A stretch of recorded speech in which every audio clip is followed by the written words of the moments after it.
Welcome back to another race day vlog. We're headed down to Ellis to go watch Streaking Run a mile on the turf. Now, here's the thing. I will not be there physically because, listen, I try to make it to every single race that we have, right? The exception is occasionally during baby season. I'm going to miss a race during baby season. It's baby season. Babies are popping out left and right. They kind of come first. The race horses are being taken care of by the trainers and all that jazz. So like, that part's covered. Baby part, however, is my job. The thing is, the only time I ever really stop and reconsider my life choices when it comes to going to every single race is when I have to drive all the way down to Ellis. So Ellis for us is like a 3.5, occasionally 4-hour drive if there's like really bad traffic or stuff like that. And so that's an 8-hour round trip on a bad day. And sometimes you just, listen, like there are some racetracks, it's kind of worth it to make that 4-hour drive and like relax and chill and hang out. And then there's other racetracks that aren't. And Ellis is in the process of like revamping everything because Churchill recently bought it. And so they're supposed to be doing a lot of construction and they're supposed to be tearing up and doing all this new stuff to it. But every time I've gone, it's still just kind of been the same old thing, and they're taking away stuff, but they haven't fixed it yet. So it's kind of like, do I really want to drive 8-hour round trip? And it's also typically hot down there too, but it was cooler. There was some rain in the area, so it was cooler. But I was like, do I really want to make an 8-hour round trip for one race? And they don't even have alcohol on the bottom floor. The answer was kind of just no. We had also did like a 6-hour round trip like the day before, and so that was also a conversation. Like, do we really want to drive again? No. Anyway. So, I'm not going to be there in person, but I got everything else. Anyway, there's a lot of things changing in this race compared to her last races. So, her last 2 races, she was going 5 furlongs on the dirt. So, she was going a shorter distance on a different surface. She was also over at Indiana. And honestly, this was kind of my biggest, question. Why did we go to Ellis when Indiana is right there? Right now, the racetracks that are kind of running that we're actively going to are Horseshoe, Indiana, Belterra, and Ellis. In order of what competition level is what, Ellis is probably the highest competition level right now just because the purse money is bigger, so it's drawing in the people who want the bigger purse money. Indiana's next. They kind of have the middle purse money, and then it's Belterra. They got the lowest purse money. So the tougher competition is in Ellis, and I was like, why couldn't we just stay at Indiana? Anyway, so she's going a mile on the turf. So she's going a longer distance, and now she's on the grass. We also took off her blinkers, which I thought, okay, that's also, I was kind of like, yep, I would, anyway, regardless. So we kind of changed 4 things in this race. The surface she's running on, the distance and equipment change, and the actual physical track itself. So there was a lot of changes going into this race. My biggest question was, 1, is she going to handle going up against technically tougher company? And 2, the distance. Because obviously she's gotten tired in the past at 5 furlongs, but it's like when you're running 5 versus 8, you're using your max speed at different points, either like constantly or at a quicker interval, if that makes any sense, versus like a mile, you get it, you set up your pace, you can relax, wait, then make your move. Compared to 5 furlongs, you're either just go, or you're like, okay, relax, settle, wait, go type thing. I hope that made sense. It made sense in my brain, but that's my brain. Anyway, we're gonna go to Ellis and watch this race and then chat about it. Fabulous. The 2 is a 16-1 Streaking for John Ennis by Instagram. Jury's still out on him as a stallion. Stretch out speed, but the blinkers come off out of a Dominus mare, so some grass influences on the dam side of the pedigree, and decent price to toss into the gimmick equation. Number 2, Streaking. Wonder how this horse got her name up there at 16-1.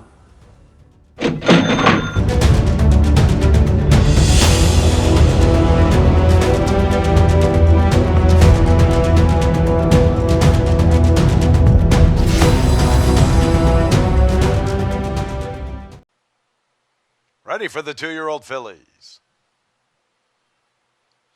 And there they go. A slow start for De La Reine. Streaking and Lucky Mama begin the best. Sashay Away's forwardly position, along with Always Forever's in the third spot. Sashay Away is in the fourth position. So with the lead, it is Streaking. Lucky Mama sets up shop in second. Always Forever's third. Sashay Away from the rail. She's in the fourth spot. More than 3 lengths off the lead, almost a length to Midnight in Austin. Midnight in Austin is in that fifth position. And from the inside there is just showing off, and racing with her is Super Maxima. Daisy Flyer, 7 lengths off the pace, almost a length back to the inside gal, that is Lady Riley. And going with Lady Riley to the outside there is De La Reine, and Hearts United's the last of 11, and Streaking has the lead, a length to Lucky Mama. Always Forever in the clear from third. Sashay Away is fourth, tucked away along the inside. In the fifth spot is Midnight in Austin with 5 lengths to find, almost a length to just showing off. Far outside, Super Maxima. Daisy Flyer a little less than 8 lengths off the leaders heading into the far turn. Run them with a De La Reine, Hearts United, and Lady Riley. They race to the 5/16. Streaking still with the lead. Lucky Mama's making her move to the outside. Always Forever's been having to cover a lot of ground in her initial look. Sashay Away still up close to the action in fourth, then Midnight in Austin. Streaking still with the lead. Lucky Mama has the entire stretch to come and get her. Always Forever. Sashay Away's trying to muscle her way out in the 3-path, and here she comes with a flashy turn of foot. Sashay Away and Always Forever. Sashay Away at 17-1. Look at this girl. Big upset here. Sashay Away from Always Forever, then Lucky Mama. All right, you've watched it play out. Let's talk about it. She's the 2 horse, so she's on the inside in the white. She breaks out really well. This was actually something we talked about. She's got a lot of natural gate speed, which is really handy, especially because she's been stuck on the inside every single time so far. She goes into this first turn. She's going to take the lead and just kind of settle them in nice and sweet. I've talked about it before, especially with these longer races. They're not running like a bat out of hell the entire time. They're going to come out of the gate. They're going to put in a nice, easy, settled pace where they're comfortable. And then they're going to have their kickoff toward the end. So she settles up nice in front, just makes everyone settle in a nice place, and she's just going nice and easy. She definitely probably got a lot more conditioning out of this race. She definitely probably learned a lot more, I think, out of this race compared to the other 2. Like, this is a really big, classy group of horses. This is definitely a step up in class for her. And as of right now, she's just taking it nice and easy, leading them all throughout. They're getting closer to the next turn, and so that means the closers are going to start peeking around. And I'm going to keep saying it, but she's still just staying nice and relaxed, which is just really important to do, not to get into a rush or anything. She just settles right in, does what she needs to do.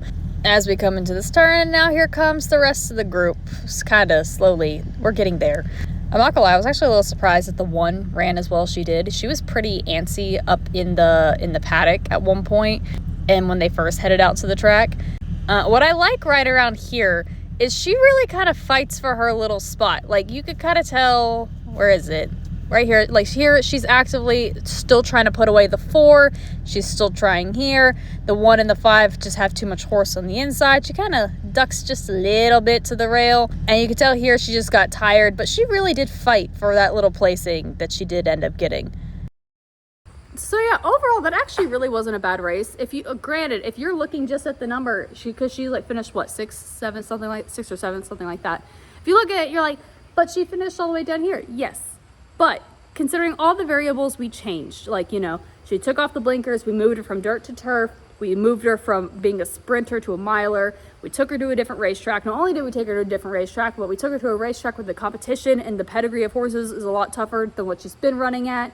We took all those changes and just kind of said, good luck. Okay, not really. We didn't really just throw her out to the wind and say good luck. But there was a lot of changes in all that. And to be honest, going into this race, I didn't expect to win, right? I was just like, if she gets third, that's lucky, but I'm not expecting a win out of this race.